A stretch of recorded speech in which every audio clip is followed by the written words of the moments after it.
아직도 게임을 그저 놀이로만 보시나요? 인문학적 관점으로 살펴보면 게임 속에 숨어있는 메시지가 보인다고 하는데요. 게임에 대한 오해를 풀고 세대 간극을 좁히는 시간입니다. 해시태그 게임 인문학, 이경혁 게임 제너레이션 편집장과 함께합니다. 안녕하세요. 안녕하세요. 이경혁입니다. 네, 오늘은 어떤 게임 이야기를 또 준비해 오셨을까요? 네, 한국에서 나온 온라인 게임 중에 세계적으로 가장 유명한 게임이 뭘까라고 하면 떠오르는 이름이 있으세요? 배틀그라운드 아니에요? 아시는군요. 저는 모르실 거라고 준비를 해왔는데 근데 잘 몰라요. 예, 근데 재밌는 건 이름을 들어보셨다는 네. 거죠. 그만큼 굉장히 유명한 게임으로 이 배틀그라운드라는 게임이 있는데 네. 이 게임은 어떤 배경을 가지고 성공했을까? 그리고 이 내용을 살펴보다 보면 오늘날 우리가 온라인 시대에서 그 재미를 추구하면서 살아가는데 무엇이 필요한가를 한번 생각해 볼 수 있는 계기가 될 것 같아서 배틀그라운드 얘기를 해보려고 합니다. 네. 사실 저도 제목은 들어봤는데 네. 어떤 게임인지는 잘 몰라요. 네. 간략하게 설명을 좀 해주시면 좋을 것 같아요. 예, 장르가 있습니다. 게임에도 영화처럼요. 그래서 배틀그라운드를 장르로 부르면 3인칭 밀리터리 슈팅 액션. 무슨 말인지 잘 모르실 거예요. 하나하나 보죠. 네. 3인칭이라는 건 게임 안에서 화면을 보여주는 카메라가 플레이어, 주인공 캐릭터의 등 뒤에 있다는 얘기입니다. 그래서 우리가 소설에서 3인칭 하면은 주인공이 너라고 부를 수가 있는 위치에 있잖아요. 네. 그래서 카메라가 주인공 캐릭터를 계속 따라다니는 거죠. 1인칭은 반대로 카메라가 캐릭터의 눈 위치에 있어서 내가 안 보이는 경우를 1인칭이라고 하는 거고요. 그러면 내 캐릭터가 막 돌아다니는 모습을 보는 게임이다. 네. 아까 3인칭인데 밀리터리라는 건 뭐냐? 그럼 그 캐릭터가 군용 무기를 들고 움직인다는 얘기입니다. 쉽게 말해 총을 들거나 수류탄을 던진다거나 하는 게임을 밀리터리 게임이라고 하고요. 네. 마지막으로 슈팅 액션이란 건 뭔가를 쏘는 게 게임의 핵심이라는 거죠. 그래서 요 얘기를 종합하면 군인의 무기를 들고 뭔가를 쏘는 사람의 이야기를 3인칭 카메라로 쫓아다니면서 보는 게임을 배틀그라운드의 가장 기본적인 장르라고 이야기할 수 있을 거예요. 장르는 알겠어요. 네. 그런데 이런 방식의 게임들은 또 많잖아요. 네. 그러니까 이것만으로 이 배틀그라운드라는 게임을 설명하기는 좀 힘들어 보이고요. 맞습니다. 이건 그냥 장르고 네. 이 장르 안에는 한 수천 개의 비슷한 게임들이 있죠. 여러분이 뉴스 화면 같은 데서도 게임 속에 이런 걸 보면 비슷하게 군인들이 총을 들고 막 뛰어가는 화면을 많이 보셨을 네. 거예요. 그런데 이제 기존의 이런 슈팅 액션 게임들은 어느 정도 규칙이라는 게 동일했습니다. 예를 들어 아군과 적군이 있죠. 항상. 그러면 서로 특정한 지역을 점령을 하거나 상대를 전멸시킨다거나 일정한 목적을 갖고 플레이를 하게 되는데 이때 게임이 재밌고 흥미진진하려면 양 팀의 숫자가 맞아야 돼요. 네. 예를 들어 5대5 팀전이다 하면은 한쪽이 3명이고 한쪽이 5명이면 이 게임을 해야 될 이유가 없거나 그렇죠. 아니면 3명 있는 입장은 억울하겠죠. 그럼요. 이걸 왜 해야 되는 거야? 요즘은 기술이 좋아져서 100대 100으로 하는 게임들도 있습니다. 근데 여기도 마찬가지로 숫자가 한쪽이 20명밖에 안 되는데 100명이나 하라고 하면 누가 재밌어 하겠어요. 그래서 굉장히 숫자 맞추는 게 중요한 게 요즘의 액션 게임인데 네. 이 배틀그라운드는 이 방식을 따르지 않아요. 숫자가 50대 50, 10대 10이 아니라 아주 독특한 방식의 대결 구도를 취하는데 바로 배틀로얄이라는 방식입니다. 배틀로얄도 아마 어디서 들어보셨을 것 같은데 혹시 기억하세요? 예전에 왜 배틀로얄이라는 영화 있지 않았어요? 네, 맞습니다. 이게 좀 오래됐죠. 2000년도에 개봉한 일본 영화 중에 배틀로얄이라는 영화가 있었습니다. 네. 이 영화가 내용이 당시에도 굉장히 충격적이었는데 일본의 어느 고등학교에서 한 반을 무인도에 떨어뜨려 놓죠. 그리고 거기서 시간마다 무슨 소리를 내면서 마지막 한 명이 살아남을 때까지 서로 죽여라. 아마 이 영화를 다 보셨을 거고 이거 너무 충격적이야라고 기억을 하셨을 겁니다. 네. 근데 이 영화가 굉장히 흥행했어요. 당시에. 영화를 보지 않은 분들도 다 배틀로얄이라는 단어를 알 정도로요. 굉장히 극단적인 설정이긴 했지만 좀 누군가를 밟고 올라서야 하는 현대사회, 네. 치열한 생존 경쟁을 비유적으로 표현한 게 아니냐 이런 이야기가 나왔던 기억이 나거든요. 맞습니다. 그러니까 이게 게임에서도 이 영화 배틀로얄과 같은 방식을 도입했다는 거예요? 예, 2000년대 한국의 교육 환경도 비슷했잖아요. 과도한 경쟁의 문제들 이런 걸 지적했고 일본에서도 같은 입장이었기 때문에 고등학교의 한 반을 한 섬에 몰아넣는다라는 흐름이 나왔었는데 이 게임 배틀그라운드가 배틀로얄 규칙을 가져왔다는 건 어떤 그런 과도한 경쟁의 모습을 가져왔다기보다는 네. 이걸 가지고 새로운 룰을 하나 만들어 보자는 의미로 쓰입니다. 그래서 배틀그라운드의 게임 시작을 간단하게 정리를 해볼게요. 게임을 시작하면 100명의 플레이어가 함께 참여를 하거든요. 그러면 처음에 커다란 수송기 같은 걸 타고 섬 위를 날아갑니다. 그러다가 자기가 뛰어내리고 싶은 지점을 봐놓고 낙하산을 메고 거기 뛰어내려요. 네. 그러면 그 폐건물 같은 것들이 막 널려 있고 그 사이사이에 뭐 총도 떨어져 있고 총알도 떨어져 있고 음식도 떨어져 있고 이렇습니다. 맨몸으로 내려온 거거든요. 그러면 거기서 이런저런 물건들을 막 주워서 챙기고 그때부터 이제 다른 사람들과 싸워야 하는 겁니다. 그러면 섬은 넓고 사람은 100명이면 에이 이게 뭐 만날 일도 없지 않을까 하는데 이 게임이 굉장히 재밌는 규칙이 그 전기장이 계속 밖에서 점점 줄어들어요. 그래서 섬 안쪽만 안전하고 바깥에 닿으면 죽는 전기장이 시간이 지날수록 점점 좁아집니다. 네. 그러면 이 100명의 사람들이 아무리 피하고 숨어도 결국은 아주 좁은 한 지점에 모일 수밖에 되잖아요. 그래서 결국은 이 100명 중에 너희들끼리 싸워서 최종적으로 살아남는 한 명만이 이 게임을 승리한다라는 형태의 규칙을 만들어냈고 이걸 오늘날 우리가 배틀로얄이라는 게임 장르로 부르게 되는 거죠. 그런데 저기 해시태그 게임 인문학 오늘 배틀그라운드 게임이 인기 있는 이유가 뭔지 이제 얘기를 해보고 있는데요. 네. 우리가 그 속에서 들여다볼 메시지도 좀 함께 살펴봤으면 합니다. 네. 그러니까 배틀로얄 방식, 그러니까 오직 단 한 사람이 승자가 되는 게 배틀그라운드라는 게임이 인기 있는 이유, 뭐 다른 게임들과 차별화된 요인, 뭐 이런 거라는 말씀이신 거예요? 그렇죠. 이게 언뜻 듣기에는 더 잔인해 보여요. 아니 이 위너 텍스 올이라고 하는 네. 이긴 자만이 다 가져가는 게 맞느냐 이제 이런 얘기도 많이들 하시는데 이 게임의 방식이 의미가 있고 또 세계적으로 인기가 있었던 건 조금 다른 맥락. 다시 말해 기존에 이런 규칙이 아니었던 게임의 규칙과 비교했을 때 의미가 좀 드러납니다.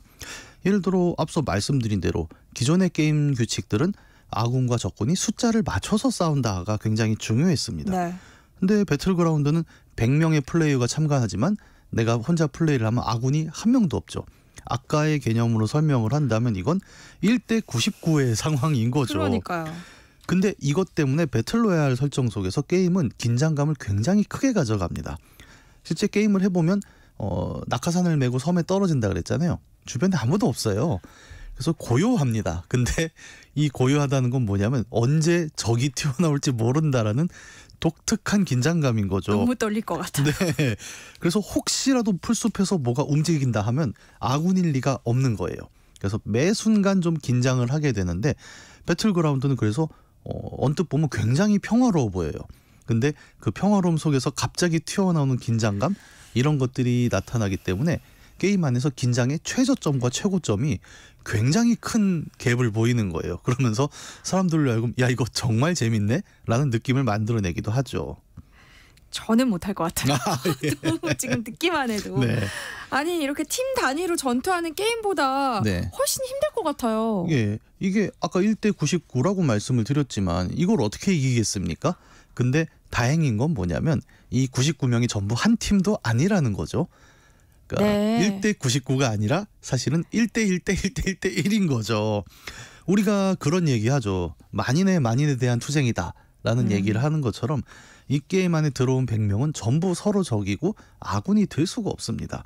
그래서 나 혼자 99명을 상대하는 건 아닌 거죠. 네. 예를 들어서 게임 초반을 지나면 한 1000라운드가 끝나면 절반 정도가 다 나가 떨어지거든요. 그러면 나는 한 명도 안 쏴 죽였는데 50명이 없어져 있는 거예요. 그냥 자기들끼리 서로 싸운 결과인 거죠. 그래서 어떤 면에서는 팀 단위 전투 게임은 계속 뭔가를 쏘고 피해야 되는데 저 같은 경우에는 그냥 욕조에 숨어 있었는데 총 한 발 안 쏘고 이긴 적도 있습니다. 그래서 이게 반드시 뭐 99명과 싸운다라는 개념은 또 아니긴 해요. 아, 그럼 이 배틀로얄이라는 방식은 배틀그라운드만이 갖고 있는 독보적인 장점인 거예요? 이게 처음 출시됐을 땐 그랬죠. 전 세계가 이런 규칙으로 게임을 할 수가 있구나에 굉장히 놀랐는데 이 게임 쪽은 게임의 규칙이라는 게 저작권으로 보호받지는 않아요. 그래서 옛날에 뭐 스트리트 파이터가 유행하니까 이제 비슷한 류의 격투 게임들이 막 나오고 그 보글보글이 한참 오락실을 휩쓸었을 땐 또 거품 쏘는 공룡이 여러 개가 나온 시절이 있었죠. 그것처럼 배틀그라운드가 배틀로얄이라는 규칙을 처음 들고 나온 이래 많은 게임사들이 이거 괜찮다라고 해서 자신들의 기존 게임에 배틀로얄 규칙을 추가하기 시작을 합니다.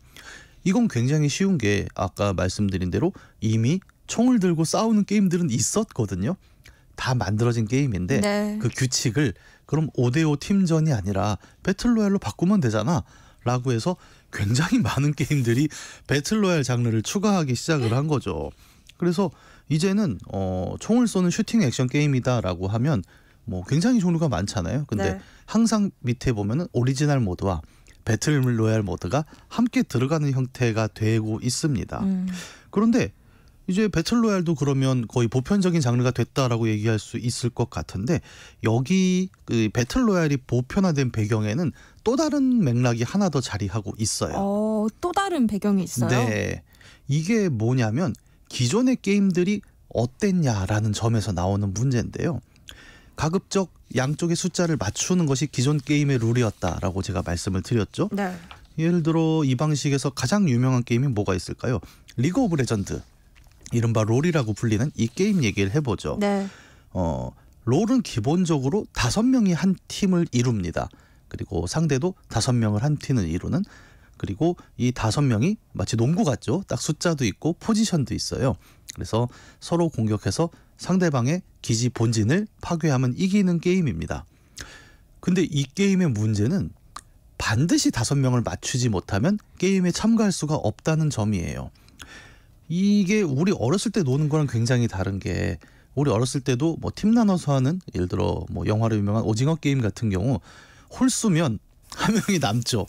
그러면 우리는 깍두기라는 걸 씁니다. 그럼 너는 그냥 해. 죽어도 상관없으니까. 롤에는 깍두기가 안 돼요. 그리고 5명이 팀인데 생각보다 많은 이제 중고등학생들이 어려워하는 점이 생각보다 같이 할 5명을 구하는 게 쉽지가 않습니다. 네. 누구는 학원 가고 누구는 숙제하고 그러다 보면 정작 PC방에 도착하면 친구 3명만 남아있는 경우가 있어요. 그러면 5명 게임을 어떻게 할까요? 모르는 사람 2명을 붙여서 합니다. 이게 이제 중년 이상의 분들은 이해를 못하세요. 아니 게임을 모르는 사람이랑 같은 편이 돼서 한다고? 이러는데 이 친구들도 좋아서 그러는 건 아니거든요. 그렇죠. 예. 왜냐하면 이렇게 모르는 사람 2명이 껴서 게임을 하게 되면 어떤 문제가 나오냐면 이기면 상관이 없습니다. 지면 너네 때문에 졌잖아 라는 싸움이 되나요? 네, 남 탓을 하게 되고 받은 사람 입장에서도 가만히 있지 않습니다. 무슨 소리야, 니네가 다 망친 거 아니야 그러면서 즐겁자고 들어왔잖아요. 근데 서로 비난하고 욕하고 하다가 기분만 망하는 경우가 굉장히 많아지게 됩니다. 네. 지금은 저는 모르는 사람 케이스만 얘기를 했지만 이것 때문에 절교하는 친구들도 있거든요. 가끔 보면 얘기를 들어보면 너네 왜 안 만나? 물어보면 걔가 그때 내 백업을 안 해줬어. 그러면 그게 우리가 안 보는 이유가 되나? 뭐 이런 싸움의 이유들도 나오게 되는데 네. 이 게임이 그래서 말이 5대5지 사실은 1대9다라는 얘기도 있는 겁니다. 왜냐하면 팀게임 5대5를 강제하지만 게임은 끝나면 점수라는 걸 매겨주잖아요. 그래서 자신의 성적에 반영을 하는데 이 5명의 성적을 한 번에 반영하지 않는 거예요. 무조건 너의 개인 점수로 들어가는 겁니다. 그러다 보면 어떤 일들이 발생을 하냐면 내가 정말 잘했어요. 혼자 막 20명을 킬을 하고 근데 저쪽 아군 반대편에서 40명이 죽은 거예요. 그러면 집니다. 너무 억울한 거죠. 나는 정말 잘했는데 나머지 4명이 엉터리로 게임을 해서 졌다. 이러면서 이렇게 한 5연패를 하면 사람이 게임을 관두게 되는 거예요. 네. 즐겁자고 들어갔는데 계속 스트레스만 받는 상황이 이어지고 있었고 그래서 리그 오브 레전드는 전 세계적으로 흥행을 한 게임이었습니다만 한쪽에서는 계속 화를 내는 사람들이 존재를 했던 거예요. 게임사도 이걸 알고 있습니다. 그래서 이 문제를 어떻게 해결해야 되지? 라는 걸 늘 고민을 하고 있었고 많은 게이머들이 이런 얘기를 하는 거죠. 리그 오브 레전드 정말 재미있다. 근데 솔직히 이 스트레스도 너무 심하다라는 얘기가 굉장히 팽배했던 시점이 2017년 말이었던 거죠. 근데 그 타임에 배틀그라운드라는 게임이 배틀로얄이라는 룰을 새로 들고 왔는데 이게 너무 획기적이었던 겁니다. 저는 게임을 잘 즐겨하지 않아서 모르겠지만 네. 말씀 들어보니까 약간 학창 대학 시절에 팀 프로젝트 이런 거 하던 기억이 네. 나요. 왜? 조별 과제. 네, 맞아요. 조별 과제 하다 보면 좀 친구랑도 싸우게 되고 네. 혼자 작업하는 게 아니니까 좀 마음에 맞지 않는 사람 있으면 뭐 결과물도 잘 안 나오고 네. 결국 작업하는 과정 내내 이제 혼자 막 스트레스 받게 되잖아요. 네.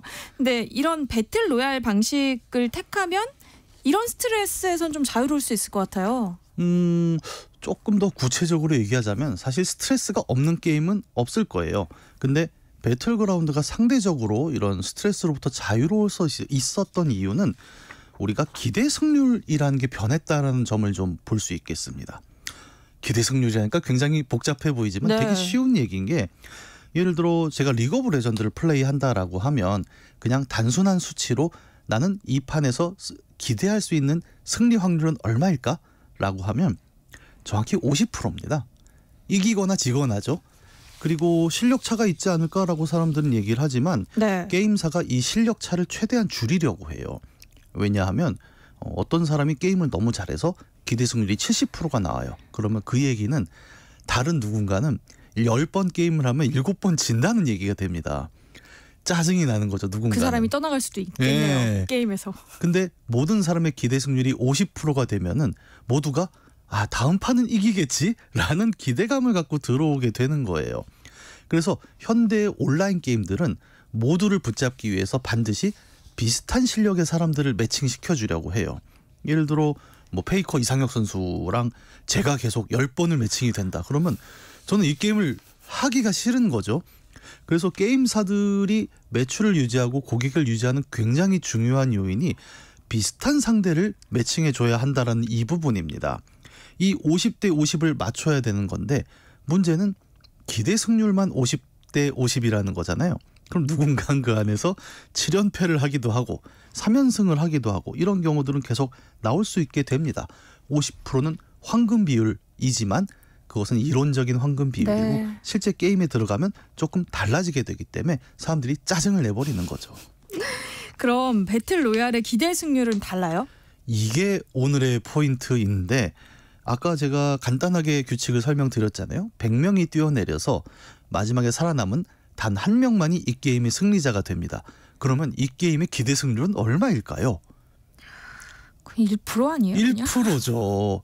그러면 이 게임을 왜 해? 이건 뭐 어차피 지는 건데라고 네. 생각을 할 수도 있겠습니다만 이게 게임의 스트레스를 확 내려버리는 요인이 된 거예요. 왜냐하면 기대를 안 하는 겁니다. 사람들이. 어차피 승리 확률은 1%가 안 되는데 내가 그 승리를 못 얻었다고 해서 화낼 일이 아닌 거예요. 실제로 게임에 들어가는 사람들은 이거는 100명 중에 한 명만 우승한다는 걸 아니까 뭐 중간에 한 10등에서 죽었어요. 그러면 화를 내는 게 아니라 오케이 한 판 더 해? 약간 이렇게 돌아가 버립니다. 50대 50 시절에는 승리가 내 손에 닿을락 말락한 거예요. 근데 그때 이 승리를 놓쳐버리면 너무 억울하고 그게 또 내 탓이 아니라 남 탓으로 보이고 네. 하지만 애초에 기대 승률이 1%가 되니까 다들 어차피 이 게임은 죽으라고 하는 거야 라고 들어가서 아무런 스트레스 없이 게임을 해버리는 어떻게 보면 인식의 대전환 같은 게 나오면서 배틀그라운드가 전 세계적으로 흥행을 하게 된 거죠. 그러니까 기대를 안 하니까 뭐 실망할 것도 없다. 뭐 이런 의미인 거예요? 네, 바로 그 의미입니다. 아니 우리가 게임을 재밌자고 들어와서 하는 거잖아요. 근데 어느 순간부터 게임이 너무 재밌어서도 그렇겠지만 사람들이 반드시 이겨야겠다. 오직 이기는 것만이 나의 목표다. 이렇게 들어오게 되면서 게임을 재밌자고 만들었던 기대 승률 50%의 법칙도 어떤 경우에는 사람들에게 스트레스로 작용을 하게 돼버린 거예요. 근데 이런 스트레스 상황이 팽배했던 어떤 시점에 새로운 게임이 하나 나왔는데 이걸 편하게 하려면 우리는 아예 승리의 기대값을 1%로 낮춰버릴게 라는 제안을 했는데 여길 들어가 보니 사람들이 이거 되게 편하구나라고 느끼게 된 거죠. 그래서 어떻게 보면 이 50대 50의 승률에서 1%의 승률로 바뀌는 이 과정은 우리가 오늘날 재미를 위해서 뭔가를 한다는 행위가 때로는 논다라는 본질을 좀 잊게 한 것은 아니었는가. 스트레스를 피하는 방법은 뭐 목적한 바를 달성하는 것도 있지만 때로는 애초에 너무 큰 기대를 안 하는 것도 좋은 방법이다. 이런 걸 좀 보여주는 사례가 아니었나 싶습니다. 저는 배틀 로얄 방식이라고 해서 치열한 경쟁을 막 부추기는 거 아닌가 했는데 오히려 승리에 대한 기대감을 낮춰서 놀이의 본질, 그냥 뭐 게임하는 즐거움을 네. 느끼게 해준다는 거잖아요. 우리 일상에도 좀 시사하는 바가 있지 않나 네. 싶습니다. 해시태그 게임 인문학, 오늘은 배틀그라운드라는 게임 속에 숨어있는 메시지 함께 살펴봤습니다. 이경혁 게임 제너레이션 편집장과 함께했습니다. 고맙습니다. 감사합니다. 네, 세상에